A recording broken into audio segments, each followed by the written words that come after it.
Making mulberry sauce today. Story goes that I taught the dishwashers at the restaurant to pick aronia berries from the ornamental bushes outside of the restaurant, and eventually one of them started to bring me mint and mulberries from his apartment parking lot, so I made a few specials with them. So the sauce you can serve with bone-in, skin-on chicken like I have here, pork chops, boneless, skinless chicken. There's instructions to do boneless, skinless on my website. You just need to dredge it in flour first. What we're going to do is we're going to season the chicken, and then we're going to put it into a hot pan, put that into the oven for a little bit. We'll flip it halfway through because we don't want to overcook the flesh that's next to the skin. We want it to cook evenly. Then we'll take it out of the oven, and now we're going to spot treat the skin so we can get it just as perfectly golden brown as possible. I could have done a little bit better on this, but it's hard to do that on this little burner. It basically has off and turbo. It's the only settings. So that's decent. That's servable. Now we're going to take that pan and we're going to make a pan sauce. I will make this in larger batches. If I want to serve it with like a venison roast or something, it's good with game too. But we're going to cook some shallot down until it's translucent. Then I'm going to add some homemade mulberry vinegar. You could also add balsamic vinegar. It's fantastic.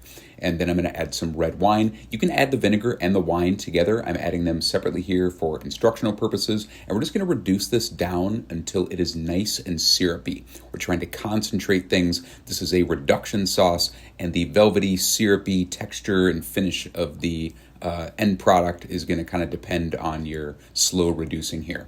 Another key to making this sauce instead of soup is to kind of crush the mulberries up with the back of a spoon while they're simmering. That's going to help thicken the sauce. It's also going to help the sauce not be weepy on the plate because you're going to be able to evaporate some of that liquid out of the mulberries, but it's really going to help it cascade off of a spoon a little bit better. But you do want a little chunky. You want it to be kind of rustic. It should be rustic and fresh.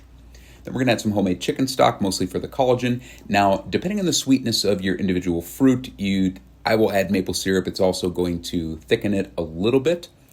You can kind of do that to taste depending on how sweet your fruit is. And then butter is the thickener of choice here. So we're just going to stir that vigorously until it's emulsified.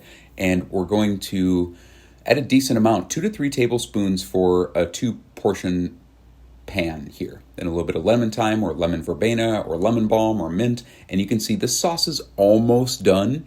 It's not quite there yet. We want it to be think less sauce and more like loose jam. You should be able to see the pan through the sauce if you draw a spoon through it. Then I like a little bit of smooth carrot puree, parsley root puree, or crispy roasted vegetables. Spoon some over the side of it, not on the skin.